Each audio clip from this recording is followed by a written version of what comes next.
Thank you for joining me today here on Sword Shield 777. I pray that this message reaches the people that need to hear it. No close relationship can function without trust. Like a huge diamond, hope is the largest, most precious, most irreplaceable component of every relationship.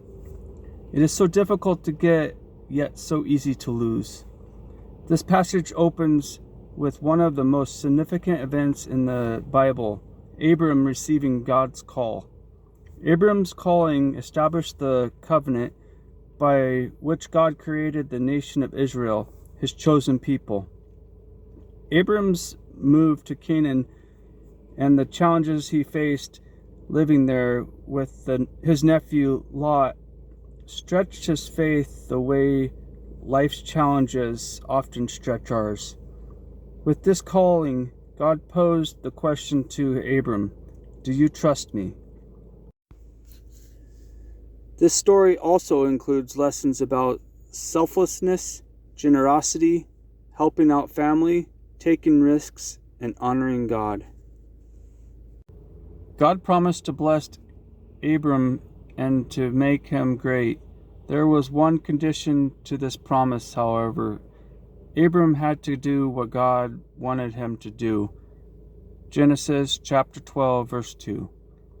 This meant leaving his home and friends and traveling to a new land where God promised to build a great nation from Abram's family. Abram obeyed, walking away from his home, his comfort zone, accepting God's promise of every greater blessing in the future. Abram believed God, and he demonstrated his trust through his actions. It is difficult to step out in faith. We know the past and can feel secure in the present. The future, though, is unknown and risky. But when God leads, we can follow, confident that his way is the best. As you read this passage, watch Abram live by faith, and think of where God may be trying to lead you to better serve him. Don't let the comfort and security of your present position make you miss God's plan for you. Be flexible and willing to change. I'm going to be reading Genesis chapter 12, verse 1 through 9. The Lord had said to Abram, "Leave your native country, your relatives, and your father's family, and go to the land that I will show you. I will make you into a great nation. I will bless you and make you famous, and you will be a blessing to others. I will bless those who bless you and curse those who treat you with contempt.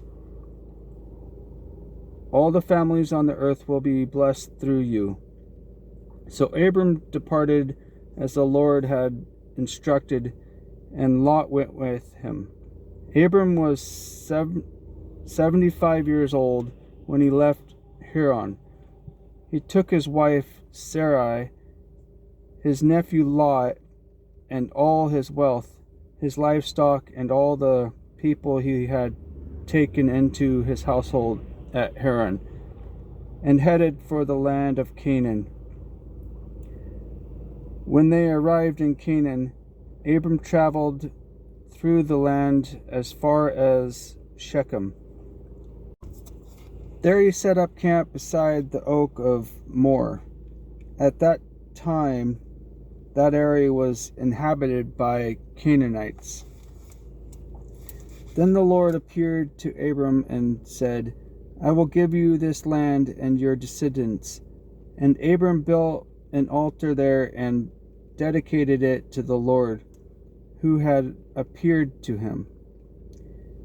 After that, Abram traveled south and set up a camp in the hill country with Bethel to the west and Ai to the east. There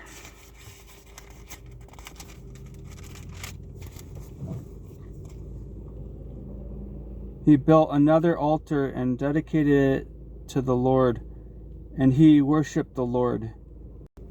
Then Abram continued traveling south by stages toward the Negev. Be reading Genesis chapter 14, verse 24.